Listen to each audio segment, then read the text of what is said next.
الحمدللہ وکفا وسلام علی عبادہ الذین اصطفیٰ خصوصاً علی سیدنا محمد المصطفیٰ اما بعد فاعوذ باللہ من الشیطان الرجیم بسم اللہ الرحمن الرحیم قال اللہ سبحانہ وتعالی وهو معکم اینما کنتم صدق اللہ العظیم اللہم صلی علی سیدنا محمد وعلی آل سیدنا محمد وبارک وسلم اللہم صلی علی سیدنا محمد وعلی آل سیدنا محمد وبارک وسلم اللہم صلی علی سیدنا محمد وعلی آل سیدنا محمد وبارک وسلم۔ ابھی جو آیت کریمہ آپ کے سامنے تلاوت کی گئی ہے، اس کا معنی ہے کہ وہ تمہارے ساتھ ہے، اللہ تعالیٰ تمہارے ساتھ ہے، اینما کنتم، تم جہاں پہ بھی ہو۔ اس مفہوم کو ہم اپنی زبان میں معیت الہی کہہ سکتے ہیں۔ یہ خطاب عام ہے۔ اللہ تعالیٰ کی معیت الہی کائنات کے ذرے ذرے کو حاصل ہے۔ قرآن شریف میں ایک جگہ بھی اللہ تعالیٰ نے فرمایا ہے اللہ نور السماوات والارض، اللہ تعالیٰ آسمانوں اور زمین کا نور ہے۔ اس کا معنی کیا ہے یہ اللہ بہتر جانتے ہیں، لیکن اللہ تعالیٰ کا نور کائنات کے ذرے ذرے میں پنہاں ہے، اور اللہ تعالیٰ کی معیت دنیا کے ہر انسان کو حاصل ہے، دنیا کے ہر انسان کو حاصل ہے۔ لیکن یہ معیت دو طرح کی ہوتی ہے۔ ایک معیت عامہ ہے جس میں کافر، مسلمان، فاسق، فاجر، متقی، نیک سب شامل ہیں، اور ایک طرح کی معیت مومنین کو اور اللہ والوں کو حاصل ہوتی ہے۔ جو عام معیت ہے، جو سب کو حاصل، جو ساری عام ہے اور سارے لوگوں کے لیے عام ہے، وہ ایک طرح کی معیت وہ زجر و توبیخ کی ہے کہ اللہ تعالیٰ اس نے کافروں کو بھی پیدا کیا ہے، مومنوں کو بھی پیدا کیا ہے۔ هو الذی خلقکم فمنکم کافر ومنکم مؤمن واللہ بما تعملون بصیر۔ اللہ تعالیٰ نے تمہیں پیدا کیا ہے، تم میں سے پھر کوئی کافر ہوتا ہے، کوئی مومن ہوتا ہے، اور وہ دیکھ رہا ہے تم کیا کیا کر رہے ہو۔ یہ جو ہم کہتے ہیں نا کہ خیال کرو، دھیان کرو، اللہ پاک دیکھ رہا ہے، تو یہ جو دیکھنے کی معیت ہے، یہ جو معیت ہے یہ سبھی لوگوں کو حاصل ہے، اس میں کافر بھی شامل ہے۔ لیکن ایک طرح کی معیت ایسی ہے جو صرف اللہ والوں کو حاصل ہوتی ہے، اس کی بھی قرآن شریف کے اندر خاص مثالیں موجود ہیں۔ مثال کے طور پہ حضرت موسیٰ علیہ السلام جب ان نے فرعون کو دعوت دی، فرعون نے دعوت قبول نہ کی، اور حضرت موسیٰ علیہ السلام نے یہ ارادہ فرمایا کہ بنی اسرائیل کو لے کے اس کے ملک سے نکل جائیں، فرعون کے ملک سے نکل جائیں، تو فرعون کو پتہ چلا کہ حضرت موسیٰ علیہ السلام اپنی قوم بنی اسرائیل کو لے کے میری سلطنت سے نکل چلے ہیں، تو وہ اپنے لاؤ لشکر کے ساتھ اس نے پیچھا شروع کر دیا۔ جب انہوں نے پیچھا شروع کر دیا تو آپ کی قوم، حضرت موسیٰ علیہ السلام کی قوم بنی اسرائیل، وہ حتیٰ کہ جاتے جاتے آگے سمندر کے کنارے پہ جا پہنچے۔ انہوں نے دیکھا، لوگوں نے دیکھا کہ آگے سمندر ہے اور پیچھے دشمن کی فوج آ رہی ہے، اور اتنی بڑی فوج ہے کہ وہ اس کا مقابلہ نہیں کر سکتے، تو لوگ گھبرا گئے۔ اس موقع پہ اللہ تعالیٰ کے حبیب، اللہ پاک کے رسول حضرت موسیٰ علیہ السلام نے فرمایا کلا ان معی ربی سیہدین، کہ ہم گھبرانے کی بات نہیں ہے، ہرگز نہیں، بے شک میرے ساتھ میرا رب ہے، وہ مجھے رستہ دکھائے گا، وہ مجھے رستہ بتائے گا کہ اس موقع پہ اب ہم نے کیا کرنا ہے۔ ہم جانتے ہیں کہ اللہ تعالیٰ نے حضرت موسیٰ علیہ السلام کے لیے بطور معجزہ سمندر میں سے رستہ بنا دیا۔ تو یہ جو معیت ہے یہ حضرت موسیٰ علیہ السلام کو حاصل ہے، یہ جو پیچھے فرعون کا لشکر آ رہا تھا اس کو حاصل نہیں ہے۔ اسی طرح مشہور واقعہ ہے، آپ میں سے اکثر سبھی نے سنا ہوگا کہ نبی کریم صلی اللہ علیہ وسلم کو جب قریش مکہ نے اذیتیں دیں، آپ صلی اللہ علیہ وسلم تقریباً 10 سال مکہ مکرمہ میں دعوت دین دیتے رہے، لیکن بہت تھوڑے لوگ مسلمان ہوئے، بہت تھوڑے لوگوں کو ہدایت نصیب ہوئی۔ تو آپ صلی اللہ علیہ وسلم نے اسی اثناء میں اور شہروں میں دعوت و تبلیغ کا کام جاری رکھا۔ حج پہ لوگ آتے تھے، آپ ان کو دعوت دیتے تھے۔ اب طائف کا آپ نے سفر کیا، مشقت اٹھائی، اذیت اٹھائی اللہ پاک کے رستے میں، لیکن مدینہ شریف میں اللہ پاک کو منظور تھا، تو مدینہ شریف کے لوگ جو حج پہ آتے تھے وہ نبی کریم صلی اللہ علیہ وسلم اس موقع پہ انہیں دعوت دیتے تھے، تو انہوں نے کافی ساری تعداد نے اسلام قبول کر لیا، اور نبی کریم صلی اللہ علیہ وسلم کو دعوت دی کہ آپ ہمارے پاس مدینہ شریف تشریف لے آئیں۔ چنانچہ نبی کریم صلی اللہ علیہ وسلم نے اپنے ساتھیوں کو حکم فرما دیا کہ وہ اکا دکا اکیلے اس انداز سے کہ کافروں کو پتہ نہ چلے، وہ مدینہ شریف ہجرت کرتے چلے جائیں۔ جب خود آپ کی باری آئی تو آپ نے اپنے ساتھی حضرت ابو بکر الصدیق رضی اللہ تعالی عنہ کے ساتھ سفر فرمایا،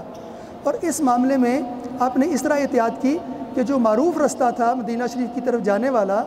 مکہ مکرمہ سے مدینہ منورہ شمال کی طرف پڑتا ہے، تو آپ نے جنوب کی طرف سے ہو کے لمبا رستہ کاٹ کے سفر اختیار کیا کہ اگر قریش مکہ ہمارا پیچھا کریں تو ہمیں پکڑ نہ پائیں۔ اس راستے میں ایک غار آتی تھی جسے غار ثور کہتے ہیں، تو آپ صلی اللہ علیہ وسلم نے سوچا کہ مسلسل سفر کرتے رہیں گے تو قریش مکہ میں ڈھونڈنے کے لیے مختلف اطراف میں اپنے قافلے بھیجیں گے، تو ہم کچھ وقت جو ہے اس غار میں پناہ لے لیتے ہیں، 2-3 دن اس میں ٹھہر جاتے ہیں تاکہ ان کا جو ڈھونڈنے کا عمل ہے یہ جب ٹھنڈا پڑ جائے گا پھر وہ اپنا سفر جاری کریں گے۔ اس موقع پہ کفار نے ایسے ہی شروع کیا، تلاش شروع کر دی، اور ایک لمحہ ایسا آیا کہ وہ چلتے چلتے اس غار کے دہانے کے پاس پہنچ گئے۔ حضرت ابو بکر صدیق رضی اللہ تعالیٰ عنہ فرماتے ہیں کہ اگر وہ اپنے قدموں کی طرف نیچے دیکھتے تو ہمیں دیکھ لیتے، اتنے قریب پہنچ گئے تھے۔ تو اس موقع پہ بشری تقاضے کے تحت حضرت ابو بکر صدیق رضی اللہ تعالیٰ عنہ تھوڑا سا گھبرا گئے، تو آپ صلی اللہ علیہ وسلم نے انہیں فرمایا لا تحزن ان اللہ معنا، آپ گھبرائیں نہیں، آپ غم نہ کریں، اللہ پاک ہمارے ساتھ ہے۔ یہ جو نبی کریم صلی اللہ علیہ وسلم نے فرمایا تھا نا ان اللہ معنا، اور اچھا حضرت موسیٰ علیہ السلام نے فرمایا تھا ان معی ربی، میرا رب میرے ساتھ ہے۔ حضرت موسیٰ علیہ السلام نے ایسے نہیں فرمایا تھا کہ میرا رب اور آپ ہمارے سب کے ساتھ ہے، یہ بیان کا فرق ہے۔ لیکن نبی کریم صلی اللہ علیہ وسلم نے اس معیت میں حضرت ابو بکر صدیق رضی اللہ تعالیٰ عنہ کو اپنے ساتھ ملایا اور فرمایا ان اللہ معنا لا تحزن، آپ گھبرائیں نہیں، ان اللہ معنا، اللہ پاک ہمارے ساتھ ہے۔ تو یہ جو معیت ہے یہ نبی کریم صلی اللہ علیہ وسلم کو اور حضرت ابو بکر صدیق رضی اللہ تعالیٰ عنہ کو غار ثور کے اندر حاصل تھی، اور جو کفار مکہ ان کو ڈھونڈنے کے لیے وہاں پہ پہنچے ہوئے تھے اور بالکل دہانے پہ کھڑے تھے باہر، ان کو یہ معیت حاصل نہیں تھی۔ یہ جو دوسری معیت ہے کہ واللہ بما تعملون بصیر، تم جو کچھ کر رہے ہو نا اللہ تعالیٰ تمہیں دیکھ رہا ہے، اس معنی میں تو اللہ تعالیٰ ان کے کرتوت بھی دیکھ رہا ہے۔ لیکن یہ جو معیت ولایت ہے، یہ جو معیت خصوصی ہے، یہ صرف نبی کریم صلی اللہ علیہ وسلم اور حضرت ابو بکر صدیق رضی اللہ تعالیٰ عنہ کو حاصل تھی۔ یہ جو معیت ولایت ہے یا مومنین کو حاصل ہوتی ہے، اس کے بارے میں ایک اور آیت سے ہمیں ذرا کچھ وضاحت سے پتہ چلتا ہے۔ ایک اور جگہ پہ اللہ تعالیٰ فرماتے ہیں والذین جاہدوا فینا لنہدینہم سبلنا وان اللہ لمع المحسنین، وان اللہ لمع المحسنین، کہ جو بھی ہمارے رستے میں مجاہدہ کرے گا ہمیں پانے کے لیے، مراد ہے ہمیں پانے کے لیے، ہماری رضا پانے کے لیے، ہمارا قرب پانے کے لیے، ہماری ولایت پانے کے لیے، جو بھی ہمارے رستے میں مجاہدہ کرے گا، کوشش کرے گا، لنہدینہم سبلنا، ہم ضرور ان کو اپنا رستہ دکھائیں گے۔ اللہ تعالیٰ کا وعدہ ہے یہ۔ اور آگے ساتھ فرماتے ہیں وَإِنَّ اللَّهَ لَمَعَ الْمُحْسِنِينَ، اور بے شک اللہ تعالیٰ محسنین کے ساتھ ہے۔ یہ محسنین کون ہوتے ہیں؟ یہاں پہ اس کی وضاحت کے لیے ایک حدیث کی طرف اشارہ کرتے ہیں۔ ایک مشہور حدیث ہے جو بخاری شریف کے اندر بھی موجود ہے اور مسلم شریف کے اندر بھی موجود ہے، اسے حدیث جبرائیل کہتے ہیں۔ یہ بہت اساسی حدیث ہے، اس سے پورے دین کا مفہوم ہمارے سامنے نکھر کے سامنے آ جاتا ہے۔ حدیث کا اس کا جو متعلقہ حصہ ہے اس پہ زیادہ ترکیز کریں گے، لیکن اس کے پس منظر کے طور پہ کچھ باقی حدیث بھی ذکر کرتے ہیں اختصار کے ساتھ۔ ایک دفعہ حضرت عمر رضی اللہ تعالیٰ عنہ حدیث کے راوی ہیں، وہ فرماتے ہیں کہ ایک دفعہ ہم نبی کریم صلی اللہ علیہ وسلم کی محفل میں تھے کہ ایک بندہ آیا، اس کے کپڑے بالکل سفید تھے اور بال بالکل سیاہ تھے، لا یرا علیہ اثر السفر، اس پہ سفر کا کوئی اثر نظر نہیں آ رہا تھا۔ آج کل تو ہم بائی ایئر چلے جاتے ہیں، صاف ستھرے کپڑے ہوتے ہیں، صاف ستھرے گھر سے نکلتے ہیں، صاف ستھرے جا پہنچتے ہیں، لیکن ہمیں معلوم ہونا چاہیے کہ مدینہ شریف ایک نخلستان ہے۔ ویسے روحانی طور پہ بھی مدینہ شریف دنیا کے ریگستان میں ایک نخلستان ہے، لیکن جغرافیہ کے لحاظ سے بھی مدینہ شریف ایک نخلستان ہے، جس کا معنی ہوتا ہے کہ ریگستان کے اندر ایک کوئی سرسبز جگہ، ایک آباد جگہ۔ تو مدینہ شریف میں کوئی بھی باہر سے بندہ جو مدینہ شریف کا رہنے والا نہیں ہے، وہ جب بھی مدینہ شریف کوئی باہر سے بندہ آئے گا تو اس کو ریگستان کا سفر کر کے آنا پڑے گا۔ اور ریگستانوں میں کیا ہوتا ہے، اس میں تیز ہوائیں چلتی ہیں، ریت اڑتی ہے، تو سوال ہی پیدا نہیں ہوتا کہ بندہ متعدد دنوں کا سفر کر کے آئے اور اس کے اوپر سفر کی آثار نہ ہوں، گرد آلود نہ ہو، بندے کا چہرہ ہٹا ہوا ہوگا، اس کے بال گرد سے ہٹے ہوئے ہوں گے، اس کے کپڑے میلے کے چالے ہوں گے۔ تو حضرت عمر رضی اللہ تعالیٰ عنہ فرماتے ہیں کہ ایک بندہ آیا شدید و بیاض الثیاب ہے، شدید و سواد شعر ہے، کہ اس کے کپڑے بالکل سفید اور بال بالکل سیاہ، لا یرا علیہ اثر السفر، کہ اس پہ سفر کا کوئی اثر نہیں تھا، ولا یعرفہ منا احد، کہ اور ہم میں سے اسے کوئی جانتا بھی نہیں، یہ بھی نہیں کہ کوئی مدینہ شریف کا بندہ ہے، باہر کا کوئی بندہ ہے لیکن ہم نہیں جانتے۔ تو بندہ آیا اور نبی کریم صلی اللہ علیہ وسلم کے سامنے ادب سے زانوئے تلمس، جیسے ہم تشہد میں بیٹھتے ہیں اس طرح ادب سے اپنے گھٹنے نبی کریم صلی اللہ علیہ وسلم کے اتنے پاس آ کے بیٹھا کہ اپنے گھٹنے نبی کریم صلی اللہ علیہ وسلم کے گھٹنوں سے ملائے اور سوال کرنا شروع کر دیا۔ صحابہ کرام ادب کی وجہ سے زیادہ سوالات نہیں کرتے تھے، لیکن اس بندے نے آ کے سوالات شروع کر دیے اور اس نے 4 سوالات کیے، وہ بہت عام سوالات۔ پہلا سوال اس بندے نے یہ کیا کہ مل اسلام کیا ہے؟ تو نبی کریم صلی اللہ علیہ وسلم نے 5 ارکان اسلام اس کو بتائے۔ مختصر کر رہے ہیں تو اس لیے پوری عبارت پڑھنے کی بجائے 5 ارکان اسلام بتائے کہ آپ کلمہ شہادت پڑھیں، نماز قائم کریں، زکوٰۃ ادا کریں، رمضان کے روزے رکھیں، اور اگر استطاعت ہو تو حج کریں۔ یہ 5 یہ اسلام ہے۔ پھر اس نے خود اس بندے نے کہا آپ صحیح کہتے ہیں، صدقت۔ تو حضرت عمر فرماتے ہیں کہ ہم حیران ہوئے کہ یہ بندہ سوال بھی کر رہے ہیں اور نبی کریم صلی اللہ علیہ وسلم کو آگے تصدیق کر رہا ہے کہ ہاں آپ ٹھیک کہتے ہیں۔ عام بندے کی تو ضرورت ہی نہیں سوال کرنے کی، اور یہ نہ صرف سوال کر رہے ہیں بلکہ پھر بعد میں تصدیق بھی کر رہا ہے کہ ہاں آپ ٹھیک کہہ رہے ہیں۔ پھر انہوں نے دوسرا سوال کیا کہ مل ایمان کیا ہے؟ تو نبی کریم صلی اللہ علیہ وسلم نے 6 ارکان ایمان بتائے کہ ان تؤمن باللہ و ملائکتہ و کتبہ و رسلہ والقدر خیرہ و شرہ من اللہ تعالی والبعث بعد الموت، کہ آپ اللہ پہ، اس کے رسولوں پہ، اس کی کتابوں پہ، روز آخرت پہ اور اچھی اور بری تقدیر پہ، اس پہ ایمان لائیں، اسے مانیں، اس پہ ایمان لائیں، تو یہ ایمان ہے۔ پھر اس بندے نے یہی کہا ہاں صدقت، کہ آپ صحیح کہہ رہے ہیں۔ پھر اس نے تیسرا سوال کیا، اور یہ سوال ہمارے آج کے موضوع سے زیادہ متعلق ہے، اور اس آیت سے وَإِنَّ اللَّهَ لَمَعَ الْمُحْسِنِينَ اس کی تفسیر میں سے متعلق ہے۔ تو تیسرا سوال اس بندے نے یہ پوچھا کہ مال احسان کیا ہے؟ احسان لفظی طور پہ خوبصورتی کو کہتے ہیں، انگریزی میں جیسے کہتے ہیں بیوٹیچیوڈ، خوبصورتی یا پرفیکشن یا کسی چیز میں کمال، اس کو بھی احسان کہتے ہیں۔ تو اس بندے نے پوچھا کہ احسان کیا ہے، یعنی خوبصورتی کیا ہے اور کمال کیا ہے؟ اس بندے نے وضاحت نہیں کی کہ کس چیز کی خوبصورتی کا ذکر کر رہے ہیں۔ ان اللہ کتب الاحسان علی کل شیء، اللہ تعالیٰ نے تو ہر چیز کے بارے میں یہی حکم دیا ہے کہ جو کچھ کرو، جو کام بھی کرو، وہ دنیا کا کام ہو، کسی صنعت و حرفت کا کام ہو، کسی آرٹ کرافٹ کا کام ہو، کوئی پروفیشن ہے، کوئی اس کو اچھے طریقے سے کرنا چاہیے۔ یہ ہمارے دین کے شعائر میں سے ہے۔ لیکن اس بندے نے یہ نہیں پوچھا کہ کس چیز کی حسن کے بارے میں، کس چیز کے کمال کے بارے میں میں سوال پوچھ رہا ہوں، لیکن چونکہ وہ دینی سوالات کر رہا ہے تو سیاق و سباق سے واضح ہے کہ یہ پوچھ رہا ہے کہ دین کا کمال کیا ہے اور دین اسلام کی خوبصورتی کس میں ہے، عبادت کی خوبصورتی اور پرفیکشن کس چیز میں ہے، یہ سوال کر رہے ہو۔ تو نبی کریم صلی اللہ علیہ وسلم نے اسے وضاحت نہیں پوچھی کہ آپ کس احسان کی بات کر رہے ہیں، سیاق و سباق سے معلوم تھا۔ تو آپ صلی اللہ علیہ وسلم نے فرمایا الاحسان ان تعبد اللہ کأنک تراہ، احسان یہ ہے، یعنی عبادت کا احسان یہ ہے، عبادت کی بیوٹیچیوڈ، اس کی پرفیکشن یہ ہے، اس کا کمال یہ ہے، ان تعبد اللہ کأنک تراہ، کہ آپ اللہ تعالیٰ کی ایسے عبادت کریں جیسے کہ آپ اسے دیکھ رہے ہیں۔ فإنہ ان لم تکن تراہ فإنہ یراک، کہ اگر آپ اسے نہیں دیکھ رہے وہ تو آپ کو دیکھ رہا ہے۔ یعنی یا پہلی بات کی وضاحت آپ فرما رہے ہیں، یا 2 کیفیات، 2 لیول بتا رہے ہیں کہ ایک لیول یہ ہے کہ آپ ایسے اللہ کی عبادت کریں جیسے کہ آپ اللہ کو دیکھ رہے ہیں، اور دوسرا لیول یہ ہے کہ آپ ایسے اللہ کی عبادت کریں، یہ نہیں تو دوسرے لیول پہ کہ جیسے اللہ تعالیٰ، کم سے کم یہ کہ اللہ تعالیٰ آپ کو دیکھ رہا ہے۔ تو یہ جو آیت ہے وَإِنَّ اللَّهَ لَمَعَ الْمُحْسِنِينَ، تو یہ اس میں اللہ پاک بتا رہے ہیں کہ اللہ پاک محسنوں کے ساتھ ہے۔ اللہ کی معیت کن کے ساتھ ہے؟ محسنوں کے ساتھ ہے۔ تو محسن کون سے بندے ہوتے ہیں؟ جو احسان کی کیفیت کے ساتھ مسلمان ہوتے ہیں، وہ مسلمان بھی ہوتے ہیں، وہ مومن بھی ہوتے ہیں، اور وہ احسان کی کیفیت کے ساتھ اعمال بجا لاتے ہیں، دین اسلام پہ عمل کرتے ہیں، تو ان کو محسن وہ کہلاتے ہیں، ان کی صفت ہوتی ہے محسن۔ یہ تیسرا درجہ ہے۔ پہلا درجہ مسلمان کا ہے، دوسرا درجہ ایمان کا ہے۔ اگر خدا نخواستہ ایمان نہ ہو، اسلام ہو، یعنی اظہار میں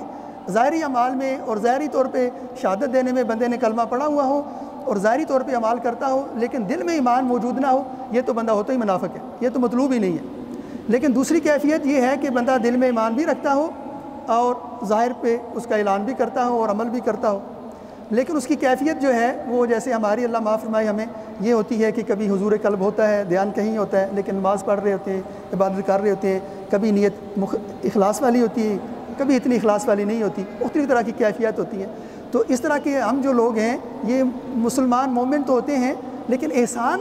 تب حاصل ہوگا جب یہ کیفیت حاصل ہو جو نبی کریم صلی اللہ علیہ وسلم نے ارشاد فرمائی ہے۔ اور یہ جو مومنین کی، محسنین کی اور اہل اللہ کی جو معیت ہے، جس کا ہم کہہ رہے ہیں دوسری طرح کی معیت ہے، یہ محسنین کو حاصل ہوتی ہے جو اللہ تعالیٰ کی ایسے عبادت کرتے ہوں جیسے کہ اللہ تعالیٰ انہیں دیکھ رہا ہے۔ اور اگر یہ کیفیت حاصل نہ ہو سکتی ہو تو کم سے کم ایسے کہ جیسے وہ اللہ کو دیکھ رہے ہیں، یا کم سے کم یہ کہ اللہ تعالیٰ انہیں دیکھ رہے ہیں۔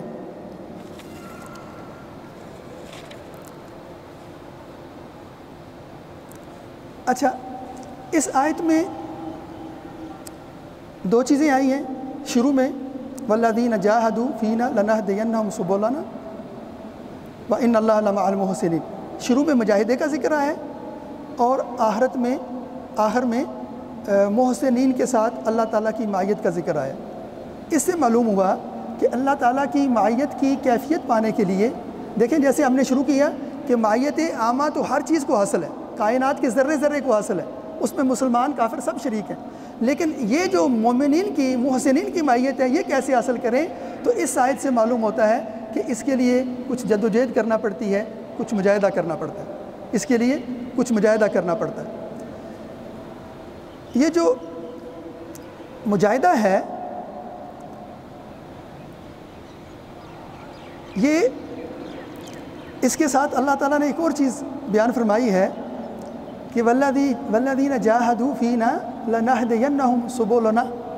سبلنا، کہ ہم انہیں اپنے رستے دکھا دیں۔ دیکھیں قرآن شریف میں جب بھی رستے کی بات آتی ہے، صراط کی بات آتی ہے تو واحد کے صیغے میں آتی ہے۔ یہاں پہ یہ آیت ہے اور غالباً یہ واحد آیت ہے، میں حافظ نہیں ہوں، غالباً یہ واحد آیت ہے جس میں سبل کثرت کے ساتھ اللہ پاک کے رستے کے حوالے سے کثرت کا صیغہ ہے، سبل، کہ ہم اپنے رستے دکھا دیں گے۔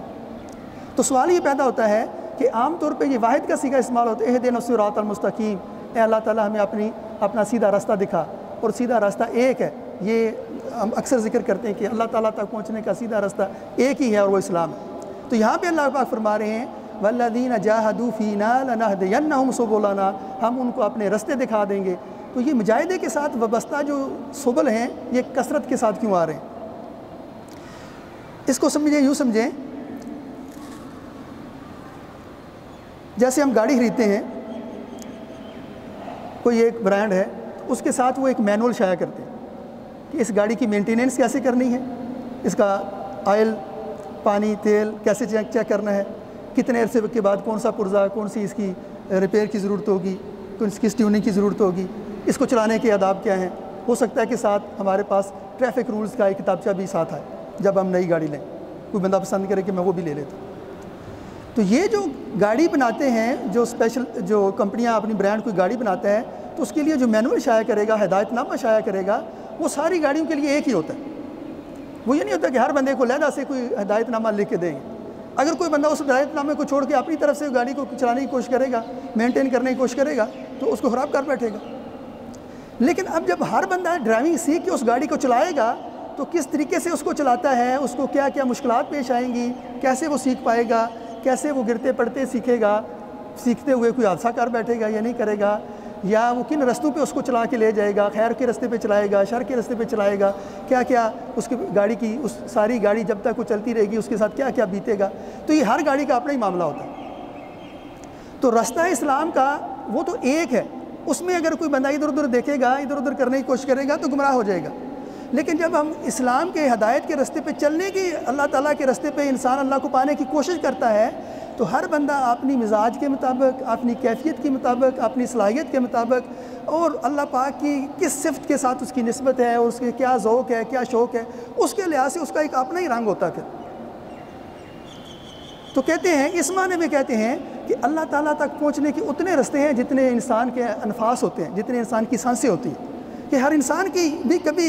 کبھی حیرت تو مستی، کبھی ساز و سوز، انسان کی کبھی حیرت ہوتی ہے، کبھی ساز و سوز ہوتا ہے، کبھی مستی ہوتی ہے۔ ایک انسان کی کیفیت بھی کئی طرح کی بدلتی رہتی ہے، یہ مختلف اوقات میں مختلف کیفیات بدلتی رہتی ہے۔ تو اس آیت میں گویا کہ اللہ تعالیٰ اشارہ فرما رہے ہیں کہ وَالَّذِينَ جَاهَدُوا فِينَا لَنَهْدِيَنَّهُمْ سُبُلَنَا، کہ جب جو بھی ہمارے راستے میں کوشش کرے گا، ہم ان ساری کیفیات، جس طرح کی بھی کیفیات ہوں گی، چاہے وہ ایک دوسرے سے مختلف ہوں گی، اس کے باوجود ہم اپنا راستہ دکھا دیں گے۔ تو یہ جو کیفیت ہوتی ہے ان تعبد اللہ کأنک تراہ، یہ ہر بندے کی کیفیت مختلف ہو سکتی ہے۔ اسلام تو ایک ہے، لیکن احسان کی کیفیت ہر بندے کی وہ اپنی علیحدہ ہو سکتی ہے۔ اچھا، یہ جو کیفیت کا حصول ہے اور مجاہدہ ہے، اس کی بہت تفصیل ہو سکتی ہے، ہمارے پاس بہت زیادہ وقت ظاہر نہیں ہوگا، تو ہم اس لحاظ سے بات کو انشاءاللہ سمیٹیں گے۔ ایک بہت بڑے بزرگ گزرے ہیں، خواجہ عبد الخالق غجدوانی، یہ بخارا کے قریب ایک جگہ ہے، وہاں پہ انہوں نے، وہ اللہ والے تھے، مشائخ میں سے تھے، انہوں نے دو اصطلاحات مروج فرمائی۔ اللہ تعالیٰ کے راستے پہ جو ہم کہہ رہے ہیں نا، مجاہدہ کیا جاتا ہے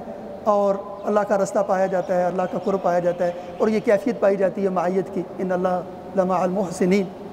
تو انہوں نے دو اصطلاحات مروج فرمائی، اور ان دو اصطلاحات سے اللہ تعالیٰ کی ایک قرب پانے کا اور معیت پانے کے دو انداز ان کا پتہ چلتا ہے، یا کیا دو انداز ہوتے ہیں اس کا پتہ چلتا ہے۔ ایک یہ ہے خلوت در انجمن، خلوت در انجمن، کہ انجمن کے اندر، محفل کے اندر، لوگوں کے اندر تنہائی کی کیفیت، خلوت کی کیفیت، ایک یہ کیفیت ہوتی ہے۔ اور دوسرا اس کا الٹ ہے، یہ انجمن در خلوت، کہ تنہائی کے اندر محفل کی کیفیت۔ یہ دو کیفیات ہو سکتی ہے، یہ اللہ تعالیٰ کی معیت کی دو کیفیات ہو سکتی ہیں۔ ایک یہ ہے کہ انسان دنیا کے جمیلوں میں پڑا ہوا ہے، بازار میں ہے، وہ کارخانے میں ہے، دفتر میں ہے، کام کر رہا ہے، لیکن اس کے باوجود اس کو ایک خاص طرح کی خلوت کی، یعنی خلوت سے مراد یہاں پہ اللہ تعالیٰ کے ساتھ خلوت کی کیفیت حاصل ہے، اس کا دل اللہ کے ساتھ ہے۔ اس کو اگلی اس کی مزید وہ تشریح کرتے ہیں کہ دست باکار دل بایار، فارسی میں سے کہتے ہیں کہ ہاتھ جو ہے وہ کام کر رہا ہوتا ہے، لیکن بندے کا دل جو ہے یہ اللہ تعالیٰ کے ساتھ لگا ہوا ہوتا ہے۔ یہ دل جو ہے بندے کا یہ اللہ تعالیٰ کے ساتھ لگا ہوتا ہے۔ بندہ انجمن میں ہوتا ہے، محفل میں ہوتا ہے، لیکن اس کے باوجود ایک طرح سے تنہا ہوتا ہے۔ ایک تو یہ کیفیت ہوتی ہے، اور دوسری کیفیت کی صورت کیا ہوتی ہے، وہ یہ ہوتی ہے کہ انجمن در خلوت، کہ بندہ خلوت میں بیٹھا ہوتا ہے، تنہا بیٹھا ہوتا ہے، لیکن بندہ تنہا نہیں ہوتا، بلکہ کس کے پاس ہوتا ہے؟ اللہ تعالیٰ کے ساتھ ہوتا ہے۔ بندہ تنہا ہوتا ہے، خلوت میں ہوتا ہے، لیکن اس کے باوجود پھر بھی تنہا نہیں ہوتا۔ ان دو چیزوں کو اگر آپ دیکھیں تو اسلام ایک دین جامع ہے اور دین اعتدال ہے، لیکن اگر ہم باقی اسلام کے علاوہ باقی ادیان کو دیکھیں تو ان میں ان دونوں کیفیات میں سے کسی ایک کیفیت کی طرف زیادہ رغبت ہوتی ہے۔ مثلا یہودیت کے اندر یہ خلوت وغیرہ والا کی کیفیت کی طرف زیادہ ترکیز نہیں پائی جاتی، اس میں ایک شریعت ہے اور شریعت پہ سختی سے عمل کرنے کا رجحان پایا جاتا ہے۔ مسیحیت میں، کرسچینٹی جسے کہتے ہیں، اس میں شریعت کا تصور ہی نہیں ہے۔ شریعت کا تصور نہیں ہے تو اس کا معنی یہ ہے کہ مسیحیت کو انجمن سے غرض نہیں ہے کہ محفلوں میں آپ کیا کریں گے، یہ آپ اپنا معاملہ خود جس طرح دنیاوی کو نظام ہے اس کے مطابق چلا لیں، تو وہ صرف خلوت کی بات کرتے ہیں کہ خلوت میں کیسے بیٹھے اللہ پاک سے دو لگا کے۔ بعض دوسرے ادیان ہیں، انہوں نے تقسیم کر لی ہے، انہوں نے کہا جی کہ کچھ بندے وہ صرف خلوت کی زندگی اختیار کر لیں، وہ سادھو بن جائیں، وہ سنیاسی بن جائیں، اور کچھ بندے جو ہیں وہ دنیا دارانہ نظام اس کو چلاتے رہیں، تو اس طرح پورا نظام چلتا رہے گا۔ چنانچہ بدھ مت میں یہ ہوتا ہے کہ دو اس کے گروپ ہیں، کوئی لوگ جو ہیں وہ دنیا دارانہ کام کرتے ہیں، اور کچھ لوگ جو ہیں وہ بھکشو بن جاتے ہیں، وہ پیلے رنگ کا ایک کپڑا خاص رنگ کا پہن لیتے ہیں اور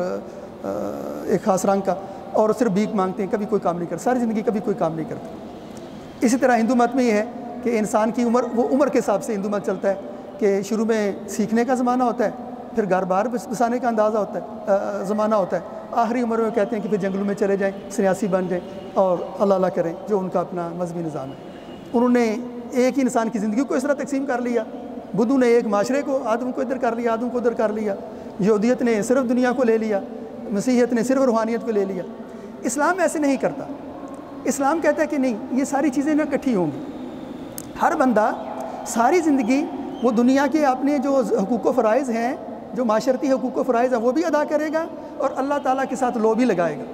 وہ انسانی کیفیت بھی حاصل کرے گا اور وہ شادی بھی کرے گا، وہ دنیا میں کاروبار بھی کرے گا، وہ رزق حلال بھی کمائے گا، اپنے والدین کے حقوق، اپنے بیوی بچوں کے حقوق،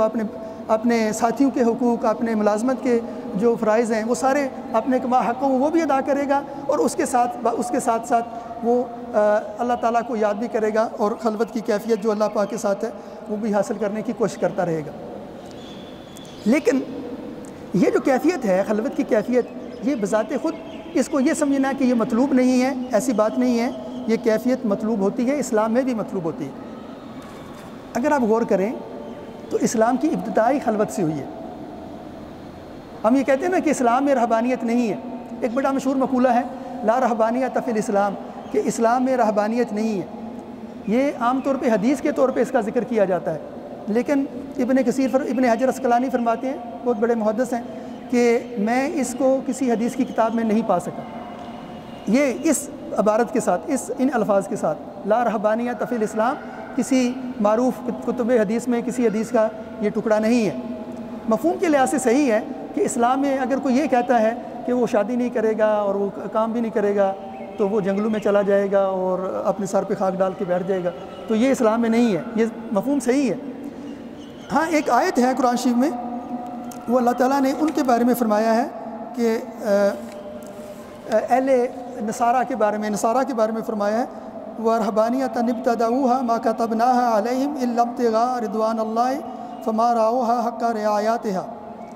کہ یہ مسیحیوں نے، نصارہ نے اپنی طرف سے اللہ پاک کی رضا کے لیے، ہم نے فرض نہیں کیا تھا کہ ایسے کریں، لیکن انہوں نے سوچا کہ ہم دنیا دارانہ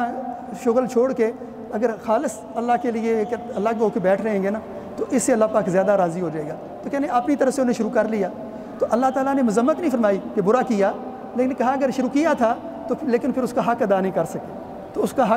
سکے، یعنی اس کا معنی یہ ہے کہ اس آیت کو بھی عام طور پہ ذکر کیا جاتا ہے کہ اسلام میں رہبانیت نہیں ہے۔ ٹھیک ہے، اسلام میں رہبانیت نہیں ہے، لیکن اگر غور کیا جائے تو اس آیت میں یہ نہیں کہا گیا کہ رہبانیت بہت برا کام انہوں نے شروع کیا تھا، یہ کہا گیا ہے کہ ہم نے فرض نہیں کیا تھا۔ یہ بڑی سخت بات ہوتی ہے، مشکل بات ہوتی ہے، بندہ اس کی پوری کر نہیں سکے گا، اس کے حدود و قیود، لیکن انہوں نے خود اپنی طرف سے اپنی رضامندی سے تطوعاً اپنی خوشی سے شروع کر لیا اللہ کی رضا کے لیے، نیت ٹھیک تھی، لیکن پھر اس کا حق ادا نہیں کر سکے۔ یعنی اللہ تعالیٰ چاہتے تھے، اس سے بین و سطور معلوم ہوتا ہے کہ اللہ تعالیٰ فرما رہے ہیں کہ اگر شروع کر لیا تھا تو پھر اس کا حق ادا کرنا چاہیے تھا، لیکن چونکہ انسان حق ادا نہیں کر سکتا اس کا، تو اس لیے دین اسلام میں اس پہ رہبانیت کو فرض کیا ہی نہیں گیا۔ لیکن یہ ضرور ہے کہ خلوت کی کیفیت سے اسلام کی ابتدا ہوئی ہے۔ نبی کریم صلی اللہ علیہ وسلم جب آپ کی عمر 35 سال ہو چکی تو حضرت عائشہ فرماتی ہیں وَحُبِّبَ إِلَيْهِ الْخَلَاءُ، کہ نبی کریم صلی اللہ علیہ وسلم کو تنہائی پسند ہوتی تھی۔ آپ صلی اللہ علیہ وسلم کو پسند ہوتا تھا کہ اکیلے بیٹھے، تو اکیلے بیٹھا ہو بندہ اپنے گھر پہ یا گاؤں میں یا شہر میں، تو کوئی آ جائے گا، کوئی مہمان آ جائے گا، کوئی بچے ہیں، بیوی بچے ہیں، گھر والے ہیں، تو خلوت میں مخل ہوں گے۔ تو نبی کریم صلی اللہ علیہ وسلم اپنی خلوت کی تکمیل کے لیے کہ مکمل خلوت ہو، ایک مدینہ شریف سے مکہ شریف سے 2-3 کلومیٹر کے فاصلے پہ ایک جگہ ہے جسے آج کل جبل نور کے نام سے مشہور پہاڑ ہے، اس میں ایک غار تھی، غار ہرا، اس میں تشریف لے جاتے تھے۔ عام طور پہ ہم یہ تو سنتے ہیں کہ نبی کریم صلی اللہ علیہ وسلم غار ہرا میں جاتے تھے، لیکن ایک نئی چیز شاید آپ میں سے وہ نہ سنی ہے، وہ یہ ہے کہ نبی کریم صلی اللہ علیہ وسلم عام طور پہ رمضان شریف میں جاتے تھے غار ہرا۔ تو یہ جو آپ اعتکاف بیٹھے ہوئے نا، تو ایک لحاظ سے سمجھ لیں کہ یہ نبی کریم صلی اللہ علیہ وسلم کی وہ جو اسلام سے قبل کی سنت تھی نا کہ آپ رمضان شریف میں وہاں پہ جا کے اعتکاف بیٹھتے تھے، تنہائی میں بیٹھ جاتے تھے جا کے، تو اللہ پاک نے اس کو شریعت کے اندر اس اعتکاف کی صورت میں باقی رکھ دیا۔ دیکھیں اگر ہم غور کریں نا، یہ جو بڑی عید ہے ہماری، قربانی کی عید ہے اور حج ہے، اس کی جتنی بھی ادائیں ہیں ان کا تعلق کسی نہ کسی صورت میں حضرت ابراہیم علیہ السلام اور آپ کے خاندان سے بن رہا ہے۔ حضرت ابراہیم علیہ السلام نے اپنے بچے کو قربان کرنے کی کوشش کی، اللہ تعالیٰ نے اس کی جگہ ایک مینڈا بھیج دیا، قربان کر دیا، لیکن قربانی کی سنت جو ہے وہ جاری کر دی، عید قربان بن گئی۔ حضرت ابراہیم علیہ السلام کو شیطان نے اس قربانی کرنے سے منع کرنے کی، وسوسہ ڈالنے کی کوشش کی، حضرت ابراہیم علیہ السلام نے کنکریاں ماری، تو اللہ تعالیٰ نے اس ادا کو حج کے اندر جاری فرما دیا۔ حضرت ابراہیم علیہ السلام حضرت اسماعیل علیہ السلام کو اور ان کی والدہ حضرت ہاجرہ کو آج کل جہاں کعبہ شریف ہے اس کے پاس ایک بے آباد جگہ پہ چھوڑ گئے۔ حضرت ہاجرہ رضی اللہ تعالیٰ عنہ بچہ جب پیاس سے بلکا اور اس نے ایڑیاں رگنا شروع کی تو اپنے پریشانی میں دو پہاڑیوں کے درمیان وہ دوڑنا شروع کیا، تو ہمارے دین اسلام میں شریعت کی صورت میں سعی بین الصفا والمروہ اس کو شریعت کی شکل دے دی گئی اور شاعر بنا دیا گیا۔ تو جتنی بھی حج کی اور بڑی عید کی سنتے ہیں وہ حضرت ابراہیم علیہ السلام کے سے تعلق رکھتی ہے، اور جتنی بھی چھوٹی عید ہے اور رمضان شریف ہے اگر غور کریں تو ان سب کا تعلق یہ نبی پاک صلی اللہ علیہ وسلم کی ادائیں ہیں۔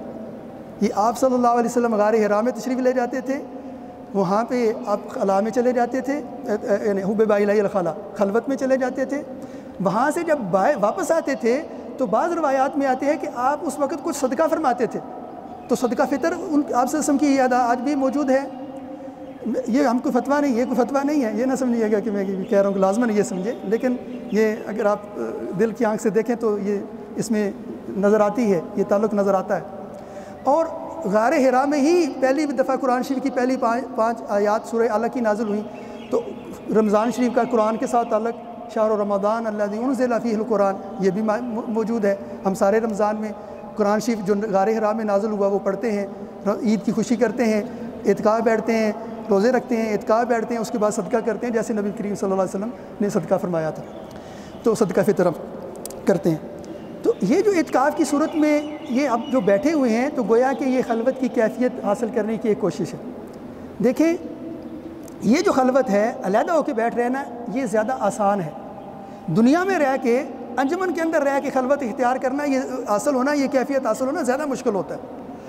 تو اسلام کے اندر یہ جو ہے کہ رہبانیت سے منع کر دیا گیا یا رہبانیت نہیں رکھی گئی، یا اعتکاف کے علاوہ باقی یہ پسندیدہ نہیں ہے کہ انسان دنیاوی ذمہ داریوں کو چھوڑ کے پہاڑوں میں چلا جائے، جنگلوں میں چلا جائے، تو یہ اس لیے نہیں ہے کہ اسلام میں روحانیت کم ہے، یہ روحانیت کا زیادہ بڑا مرتبہ ہے کہ انسان دنیا کے اندر رہتا ہو اور اس کے باوجود اس کا دل ہر وقت اللہ تعالیٰ کی یاد میں مشغول ہو اور اللہ تعالیٰ کی معیت کی کیفیت اس کو حاصل ہو، یہ اس سے بڑا مقام ہے۔ اگر علیحدہ ہو کے بیٹھ رہے ہیں تو معیت کی کیفیت حاصل کر لیں، یہ تو زیادہ آسان ہے۔ تو اس دین اسلام نے زیادہ افضل مقام اس کو ہدف بنایا ہے کہ اس کو حاصل کریں۔ لیکن چونکہ دنیا میں بہت سی ٹیمپٹیشن ہوتی ہیں، پہلی بات تو غفلت کی وجہ بنتی ہے، اس کے علاوہ دنیا میں شہوات ہوتی ہیں طرح طرح کی، عورتوں کی شہوات ہیں، مال و دولت ہے، کوٹھیاں، کاریں اور پتہ نہیں طرح طرح کی چیزیں ہوتی ہیں۔ آج کل کمرشلزم کا زمانہ ہے، ہر وقت اشتہارات آ رہے ہیں، جدھر دیکھیں کہ کوئی یہ بیچنا چاہتا ہے، کوئی وہ بیچنا چاہتا ہے، اور طرح طرح کی شہوات ہیں۔ اس کے علاوہ دنیا میں ایک دوسرے کے ساتھ مسابقت ہوتی ہے کہ بندے جو ہیں وَتَفَاخُرٌ بَيْنَكُمْ، یہ جو تفاخر ہوتا ہے ایک دوسرے کا مقابلہ کرنا، اس کو یہ مل گیا ہے، مجھے ضرورت ہے یا نہیں لیکن مجھے بھی ملے گی، اس کو مل گیا، مسابقت۔ تو اس طرح کی رکاوٹیں ہوتی ہیں، تو اس لیے اللہ تعالیٰ نے یہ دین اسلام میں یہ اعتکاف کی صورت میں رکھ دیا ہے کہ چلیں آپ اپنے فرائض تو ادا کیا کریں، یہ ایز اے اصول، ایز اے نظام تو اس کو اختیار نہ کریں کہ جنگل میں چلے گئے ہیں، لیکن کچھ وقت سال میں ایک دفعہ 8-10 دن ساری دنیا کے جتنے بھی جمیلے ہیں ان سے ہٹ کے وَاذْكُرِ اسْمَ رَبِّكَ وَتَبَتَّلْ إِلَيْهِ تَبْتِيلًا، کہ اللہ کے نام کو یاد کرو اور ہر ایک سے ہٹ کے، تبتل کہتے ہیں کہ ہر چیز سے ہٹ کے، ہر چیز کے ہر ایک سے کٹ کے تو اللہ تعالیٰ کی یاد میں بیٹھ رہنا۔ تو اعتکاف کی اصل روح یہ ہے کہ انسان ہر ایک سے علیحدہ ہو کے تنہا بیٹھ دے، تنہائی اور خلوت اعتکاف کی روح ہے۔ معذرت کے ساتھ میں خود بھی اس کی مخالفت کر رہا ہوں ایک طرح سے، یہ جو اعتکاف میں ہم بیانات زیادہ کر رہے ہیں یا زیادہ ایک تربیتی پروگرام کر رہے ہیں، یہ نیکی کے کام ہے، لیکن ویسے اصولی طور پہ دیکھا جائے تو یہ جو تعلیم و تعلم ہے، علم حاصل کرنا ہے، اچھی محفلیں منعقد کرنا ہے، دینی محافل بھی اس میں شامل ہے، یہ باقی سارے سال کے لیے۔ اعتکاف کی اصل روح یہ ہے کہ انسان بالکل تنہا ہو کے بیٹھ جائے، اللہ پاک کے پاس بیٹھے، تبتل، بالکل خلوت میں بیٹھ رہے، تو اس لیے اگر بیان ہو رہا ہے تو اس بیان کی بات کر رہا ہوں میں، باقی آپ کا نظام ہے میں اس پہ کوئی یاد نہیں کرنا. اگر کوئی بندہ علیحدہ ہو کے بیٹھا ہے تو یہ فب ہے، اچھی بات ہے. تبتل یہی ہے، اعتکاف میں مصنون امر رکھا ہوا ہے اللہ تعالیٰ نے. تو ابھی وقت ہے یا جی؟ تو یہ اس کے ساتھ میرا خیال ہے کہ جی تو میرا خیال ہے کہ یہاں پہ اس کو بات کو اپنی یہاں پہ مکمل کرتے ہیں. ایک سوال کسی ساتھی نے بھیجا ہے اور پھر بعد میں اگر سوال و جواب کی نشست میں اگر ضرورت ہوئی تو مزید بات کر لیں گے. اللہ تعالیٰ ہمیں یہ جس کیفیت کا ہم نے ذکر کیا ہے یہ بہت بڑی نعمت ہے. یہ ولایت کی کیفیت ہوتی ہے. یہ کیفیت ایک مجاہدہ بھی ہے، ایک رستہ بھی ہے اور ایک منزل بھی ہے. یہ کیفیت یہ حاصل کرنا ایک مجاہدہ بھی ہے، کیسے اس کو حاصل کریں، اور یہ ایک منزل بھی ہے کہ یہ کیفیت مل جائے. جس کو یہ کیفیت مل جائے وہ اللہ کا ولی ہوتا ہے. یہ جو مشائخ کے نظام ہے نا، یہ مجاہدے کرتے ہیں تو ان میں ایک مقام آتا ہے، اسے کہتے ہیں مقام معیت. تو جس کو یہ مقام حاصل ہو گیا تو گویا کہ اس کو اللہ تعالیٰ کی ولایت حاصل ہوگی. تو یہ ایک منزل بھی ہے اور ایک رستہ بھی ہے. تو ہمیں اللہ تعالیٰ سے، آپ لوگ اعتکاف بیٹھے ہوئے ہیں، آپ زیادہ بہتر اس عاجز سے زیادہ بہتر عمل کر رہے ہیں. یہ ہم سب کی طرف سے ایک سنت علی الکفایہ ہوتا ہے کہ باقی شہر کی طرف سے بھی ہمیں آپ کا شکر گزار ہونا چاہیے کہ آپ کے اعتکاف بیٹھنے کی وجہ سے ہمارے صارف کے اوپر سے بھی یہ سنت جو ہے یہ ساقط ہو جاتی ہے. ہم اس پر ہمارا وبال اس کے اوپر نہیں آتا کہ ادا کیوں نہیں ہوئی اس شہر میں. تو اللہ تعالیٰ آپ کو اجر عطا فرمائے. آپ اس بابرکت جگہ بیٹھے ہوئے ہیں، بابرکت عمل کر رہے ہیں. آپ کی دعاؤں کا زیادہ اللہ تعالیٰ کا امکان ہے قبول فرمانے کا. آئیں ہم سب دعا کرتے ہیں مل کے کہ اللہ تعالیٰ ہمیں اپنے خصوصی فضل و کرم سے، ہم اس کے اہل نہیں ہیں، ہمارا کوئی دعویٰ نہیں ہے، کوئی حق نہیں ہے، استحقاق نہیں، لیکن اللہ تعالیٰ اپنا خصوصی فضل و کرم سے ہمیں یہ انسانی کیفیت ان تعبد اللہ کانک تراہ فإن لم تکن تراہ فإنہ یراک، اور یہ جو معیت کی کیفیت ہے یہ ہمیں اللہ تعالیٰ نصیب فرما دے، جو ایک مجاہدہ بھی ہے اور ایک منزل بھی ہے. تو اللہ تعالیٰ ہمیں اپنے خاص مقرب اور اپنے اولیاء میں اپنے فضل و کرم سے شامل فرما دے. تو سوالات وغیرہ ہیں تو انشاءاللہ ان کو دیکھ لیتے ہیں.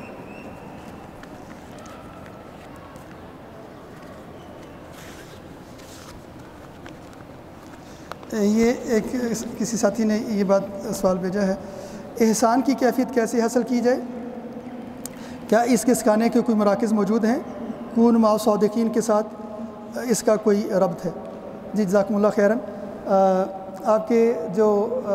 سوالات ہیں مختلف، ان کو ملایا جائے تو خود ہی اس کے اندر جواب موجود ہے. تو احسان کی کیفیت کیا انسان خود اپنے طور پہ کوشش کر کے حاصل کر سکتا ہے، یا اس کے لیے کونوا مع صادقین، اللہ والوں کے ساتھ تعلق قائم کرنا، یا جن لوگوں کو پہلے یہ کیفیت حاصل ہے ان کے ساتھ ربط رکھنا یہ ضروری ہوتا ہے؟ اس پہ ظاہر بہت لمبی بات ہو سکتی ہے اور آپ نے بات سنی بھی ہوگی، اور خاص طور پہ جو سوال کرنے والے کے سوال کرنے کے انداز سے اندازہ ہوتا ہے کہ الحمدللہ انہیں کافی حد تک پہلے سے اندازہ ہے سارا. ایک مثال ہے، شاید اس سے کافی حد تک اس سوال کا جواب آ جائے. اگر ضرورت ہوئی تو پھر مزید بات کر لیں گے. اگر اللہ تعالیٰ کے بندوں کو پھول کی مانند سمجھ لیا جائے، پھول کی مثال سمجھ لیا جائے، پھول ہی ہوتے ہیں نا اللہ تعالیٰ کے مختلف جو عباد ہیں، عباد الرحمن، تو ان کی مختلف صورتیں ہوتی ہیں، تو پھولوں کی بھی مختلف صورتیں ہوتی ہیں. تو پھول اگر اللہ تعالیٰ کے بندوں کو، اللہ کے اولیاء کو جن کو یہ معیت کی کیفیت، احسان کی کیفیت حاصل ہوتی ہے، ان کو پھول سمجھ لیا جائے تو پھول تین طرح کے ہوتے ہیں. ایک عام جو پھول ملتے ہیں بڑی تعداد میں، وہ تو کیاریوں میں اگے ہوتے ہیں. اس کے لیے ضروری ہوتا ہے کہ کوئی باقاعدہ مالی ہو جس نے ایک جگہ پلان کی ہو، اس کی پہلے گوڈی کی ہو، جسے ہم اپنی زبان میں گوڈی کہتے ہیں، یا اس کو ہل چلا کے یا کسی بیلچے وغیرہ سے، کئی وغیرہ سے زمین کو نرم کیا ہو، پھر اس میں کہیں سے خاص بیج لا کے ایک ترتیب کے ساتھ کیاری کے اندر وہ پودے لگائے ہوں پھولوں کے. پھر جب اس کو ضرورت ہوتی ہے، اس کو اگر کھاد چاہیے تو کھاد دی گئی ہو، اس کو پانی چاہیے تو پانی دیا گیا ہو. جب پودا اگاتا ہے تو جھاڑ جنگاڑ بن جاتا ہے، اس کو اگر کانٹ چھانٹ کی ضرورت ہے تو کانٹ چھانٹ کی گئی ہو، تو پھر اس کے اوپر پھول اگاتے ہیں. تو عام طور پہ اصول یہی ہے، زیادہ تر پھول یہی ہے. یہ آپ جاتے ہیں نا بازاروں میں بکے ملتے ہیں، تو وہ یہ نہیں کہ وہ جنگلوں میں چلے جائیں گے، جنگل میں بھی پھول ہوتے ہیں لیکن وہ جنگلوں میں نہیں جائیں گے کہ پھول اکٹھے کر لائیں. جنگل میں تھوڑے بہت پھول ملیں گے، ان کو تو بہت بڑی تعداد میں پھول چاہیے اور عام روزانہ چاہیے. تو وہ کسی ایسے کسان کے پاس جائیں گے جو پھولوں کی کیاریاں بنا کے تو آبیاری کرتا ہے، پھول اگاتا ہے، اس کا کام ہی ہے پھول اگاتا ہے، تو زیادہ تر پھول وہاں سے ملتے ہیں۔ لیکن یہ جو کیاریوں والے پھول ہوتے بڑے نازک سے، یہ خوبصورت پھول ہوتے ہیں، بڑے نازک سے ہوتے ہیں۔ اگر مالی صاحب چھٹی پہ چلے جائیں، اس کے جو آبیاری کرنے والے، وہ 5-10 دن